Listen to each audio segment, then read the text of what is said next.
welcome into another episode of the Delco Duo. I'm one half of the Delco Duo, Monica Cryan. And I'm Jenna Meisner. Thanks so much for spending a little bit of your Saturday night with us. So happy to have you. Yeah, absolutely. And now we are into January. I mean, we talked about New Year's and the holiday hangover sort of last week, but I feel like now it's really like the winter blues kind of set in. And it doesn't help mid-January. And I'm just going to pull the meteorologist card out here, but it doesn't help that the weather's been absolutely terrible.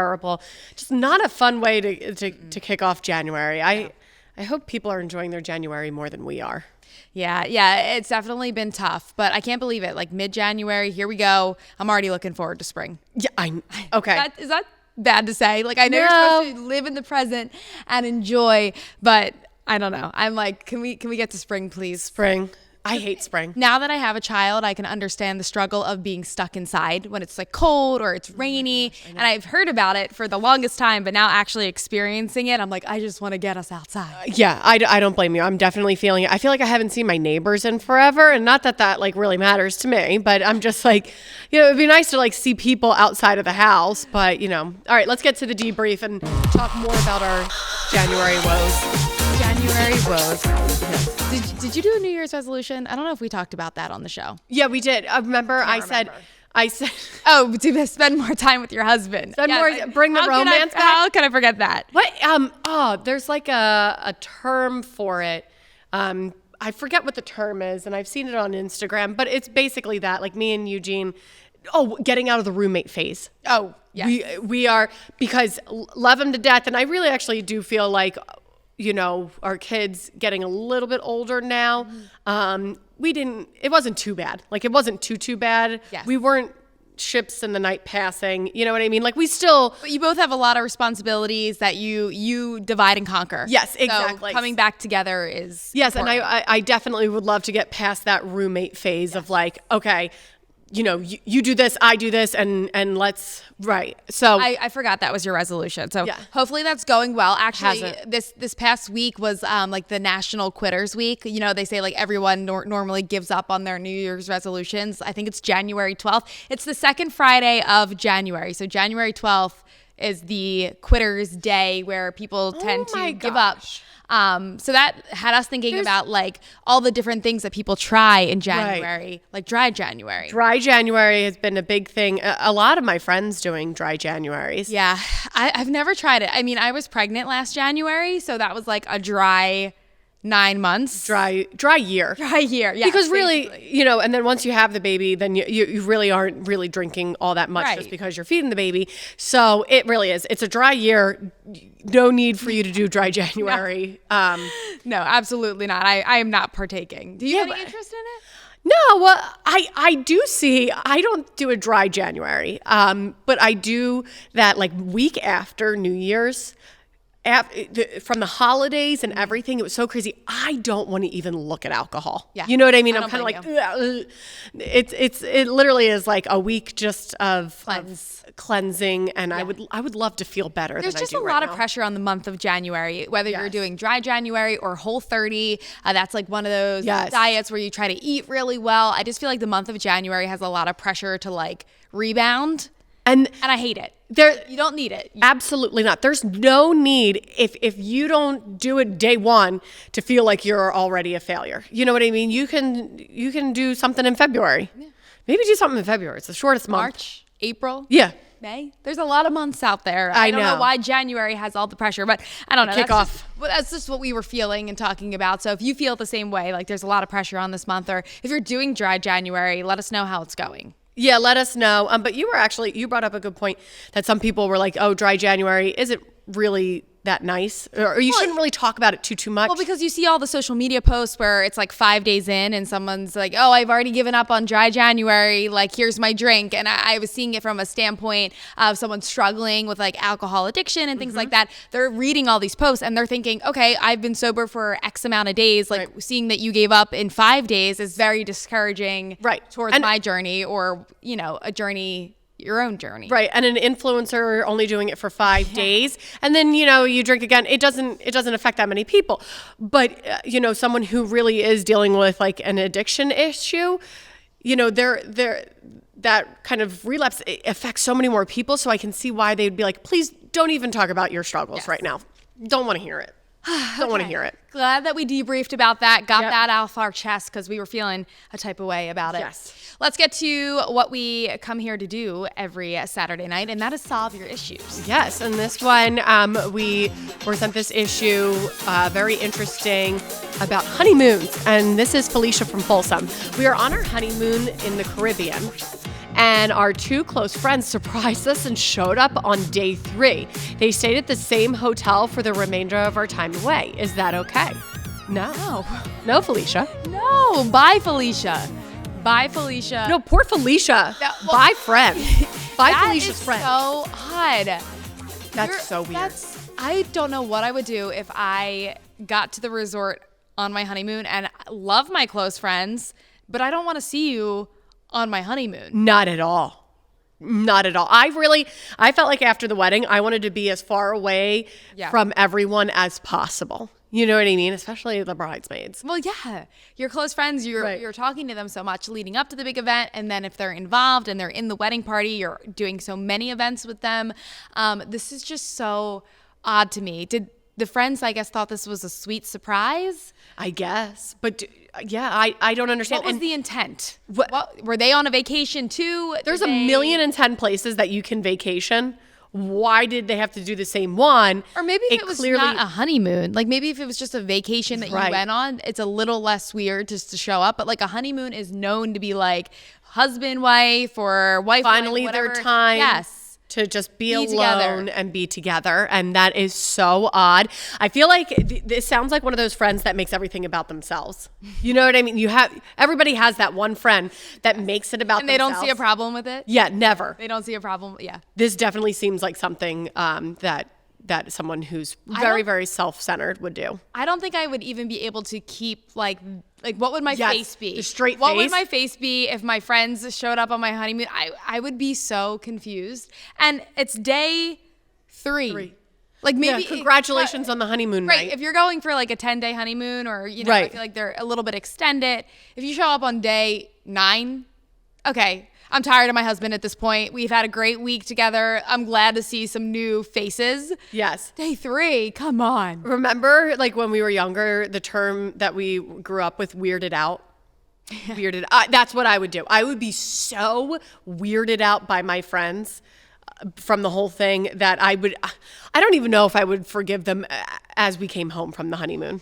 Staying at the same hotel. So the question of is that okay? We answered it right off the beginning of talking about it. It's not okay. That's a little strange. Maybe set some boundaries. Yeah. Don't do that again. Don't do it again. Felicia's friend. Not that you ever have another honeymoon. So congrats, Felicia's friend. To all 4 of you. One time. To all 4 of you. Jeez. Spending this time together. All right, coming up next, we are talking about school fundraising and sort of a parent's role in helping their child fundraise. So I am sure a lot of you can relate to that. Stay tuned for that.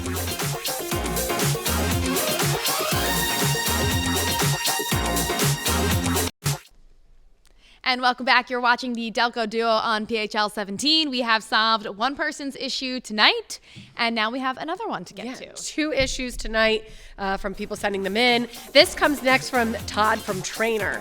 My daughter has a fundraising event at school with a mandatory amount. I guess a mandatory amount of money needed to be raised. Instead of milking family and friends, I would rather just give her the money necessary and call it a day. My wife says that's lazy. Okay, there's a few different things with this issue. Mandatory amount.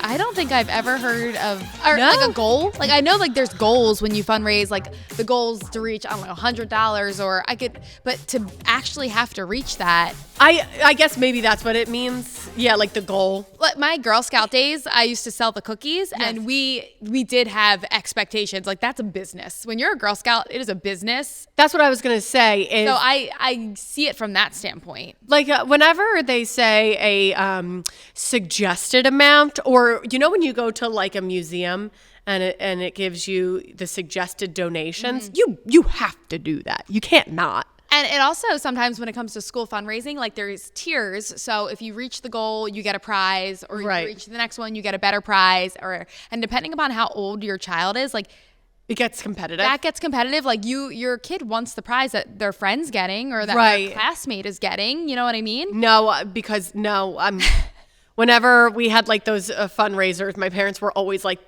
just that point to get us to the lowest part. Yeah. My parents were like, that's it for you, kid. So my parents were the ones that were just like, here, just we'll pay for this. Just, let's not ask our family and friends. Yeah, it's definitely like to solicit donations sometimes can be, especially in the times we are in now where everything's more expensive. Everything costs a lot of money. Like people are really keeping their cards close to them. Yes. Sort of just trying to get by with certain things that are way more expensive than they used to be. So when I was fundraising in grade school, I think it's a different time. Yes. But what would be your things that you would sell? Well, Girl Scout cookies one. That was like a big one. I'm trying to think. I have to remember what we were selling. We did, I think it was wrapping paper. Oh, yes. Wrapping paper was a big one. So then your family could look through a catalog of like wrapping paper. Oh my God, this is sending me back. We did that and like some chocolate stuff. Yeah. And then... and this was required? You had to do the fundraising or you volunteered? I can't remember if it was mandatory or if it was just like have fun with it. But my mom and dad would order their like Christmas wrapping from the school, but they would never go to like neighbors. They would never go to family or other family and friends. I don't want to bother people. I know. But I think just to give the money, there is a downside to that because this is teaching, I think, valuable skills to your child. Maybe how to be a good salesperson. Yes. How to have confidence to talk to somebody about, go next door and ask Sally if she wants to buy some wrapping paper. Absolutely. But then if you have a shy kid, I mean, that's tough. I was gonna say, I just don't know how that would go. Although, I think with her, my shy kid, asking her family, her grandparents, she would have no problem. Just strangers. She loves her family, so it was like, yes, just strangers. She's not going to do, which I don't. Stranger danger, good. Yeah, should not be doing that anyway. Stranger danger, that's good, but you like friends, family. She's not even selling it, but just going and saying you need to buy. I do agree with the wife though. It is a little lazy just to write the check. If you're getting close to the deadline and your child hasn't reached the mandatory goal or whatever, right? Then yes, write the difference. Let's call it a day. But if you have some time, maybe try to teach your kid a lesson about. I agree, but I love that. Things. I love the confidence thing. Did you feel like when you were Girl Scout, it did make you more confident? Yeah, because we went door to door. Like we drove around were the days, man. In the neighborhood too. Like we got my mom's SUV in the neighborhood, and we would drive, even though we could have walked it, Mom. I don't know why we drove. And I think I've told this story on the air before. Didn't have sidewalks. When we were backing out of one of the neighbors' driveways, I remember the story. She hit the mailbox, and then for weeks didn't say anything about hitting the mailbox. And the neighbor's like, hi, Lynn. So your daughter was selling Girl Scout cookies and you hit my mailbox. And eventually, yes, we needed to get them a new mailbox. But that's the dangers of salesmanship, okay? Wait, that was, speaking of, mailbox and speaking of selling to your neighbors and family and friends, our neighbor across the street was in some big organization and they sold mailboxes. What? He walked around to different houses and said, listen, would you like a new mailbox? And my parents got a mailbox from the kid.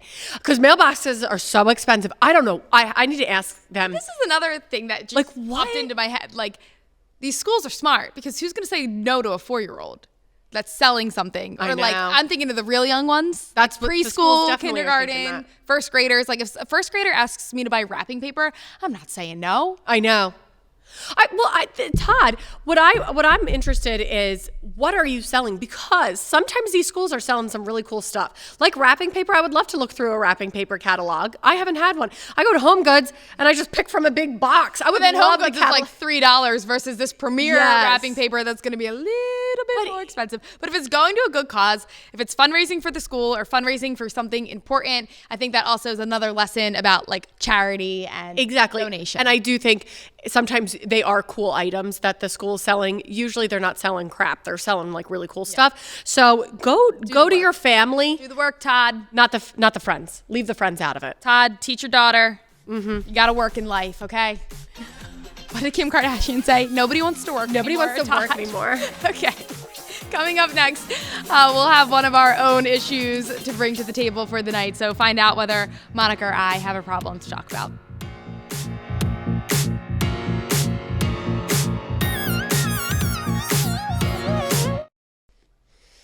And welcome back. Okay, you've really been moving around on your seat today. I just adjusted my seat, like moved it forward 2 seconds before we came back on air. That was the last commercial break too. Monica's just itching to get out of her seat. Okay? I am. No, I'm kidding. I'm loving the show. This is a good one. Okay. One of our better shows. One of the best ones we've had in the month or in the year of 2024, because it's the second one of 2024. All right, I have an issue. What's your problem? Let's see. Meisner needs an advisor. Okay, so if you've been a longtime viewer of the Delco Duo, thank you. We appreciate that. Mm-hmm. You may remember that I had a dining table debacle.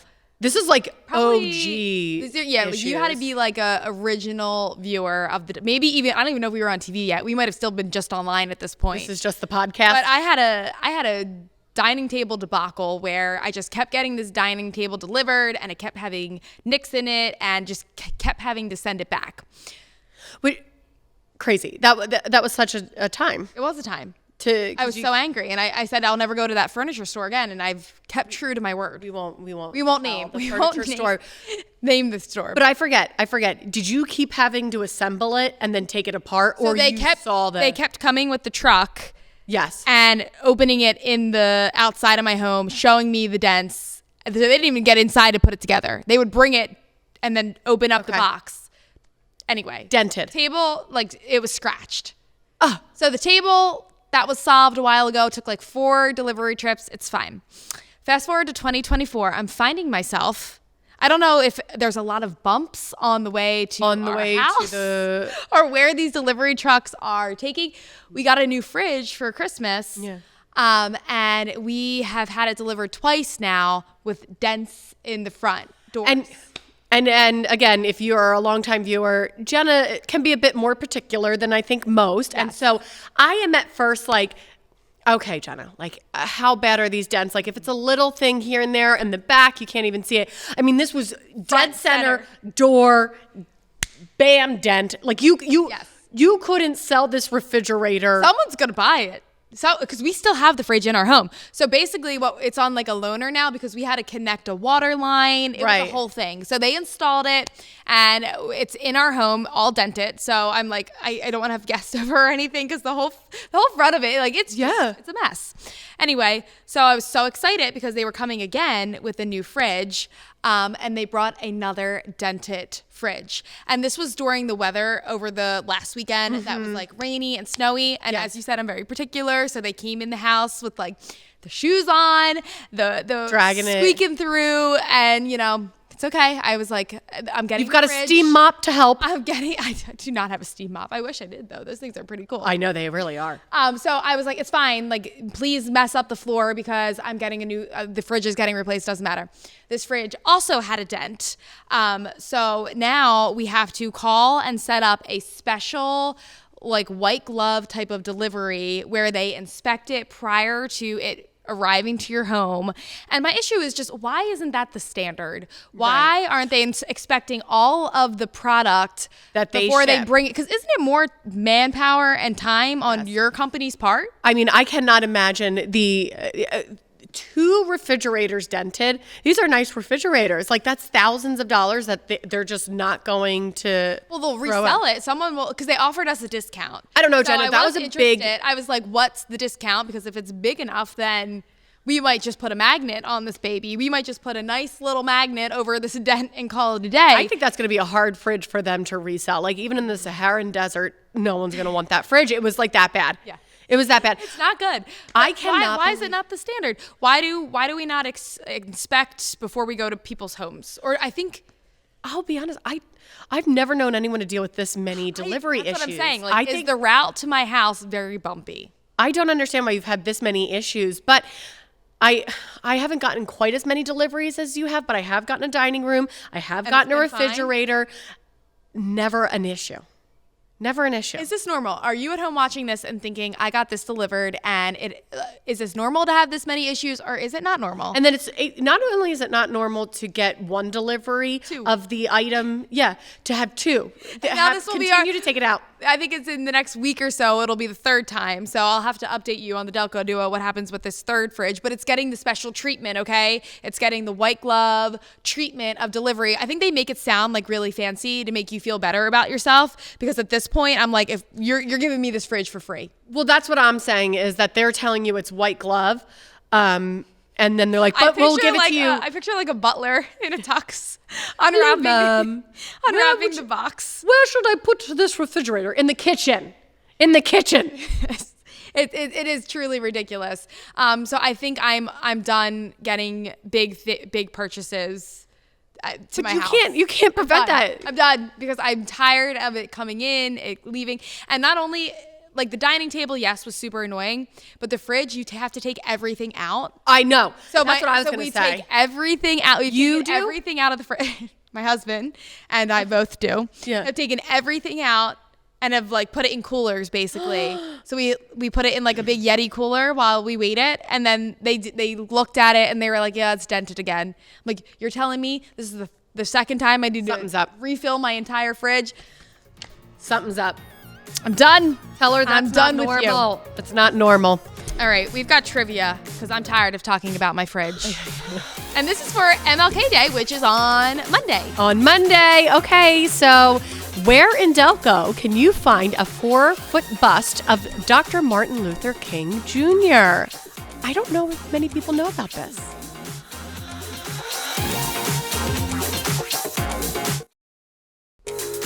All right, did you think about it? Where in Delco can you find a 4-foot bust of Dr. Martin Luther King Jr.? All right, I kind of thought of this. I thought it might be Chester. Well, that would make sense, obviously. Yes. Actually, there is history of Martin Luther King living or staying in Chester for I think like a brief 3 years. When he has history in Delco. Yes, he does. Yeah. So it is MLK Memorial Park in Chester, and then this weekend, obviously on MLK Day, there's a lot of different events. So Visit Delco is putting on a number of different events. You can find them all on their social media. Peace March, Widener to Chester City Hall. Mm-hmm. Community beautification. Yep, a lot of things happening in the city of Philly as well. That's so crazy that we have. So yeah, look it up if you can. The connection that impressive. MLK has with Delco. It's very impressive. Yep. And so big day on Monday. A lot of events. And schools are off, right? Yeah, schools are off. Lots of events on Monday. Work that you can do around the town, around the city, Philly, and everything. The biggest in the nation. Yeah. Crazy. Yeah. So love that for Chester, though. And it's really cool. The bust. It's really big. Huge. So yeah, take a look at that as well. You can Google it. Yep, absolutely. Okay, you can talk with us, Delco Duo at phl17.com. Email us your questions, concerns, or even some feedback. JoJo, you want to come in? We have a special guest that's been in the wings. Oh, she's busy now. Delco Duo at phl17.com. As Monica mentioned, that's the best way to reach us. Come on, babe. Come on in. Oh, she's being shy now. Which is not Monica's kid. This is not. Oh, she's working. So not like mother, like daughter. No. The complete opposites. You would be itching. Monica would be standing right here itching. You couldn't get me off camera, JoJo. Maybe next time. All right. Thanks so much for joining us. Have a good night. Bye.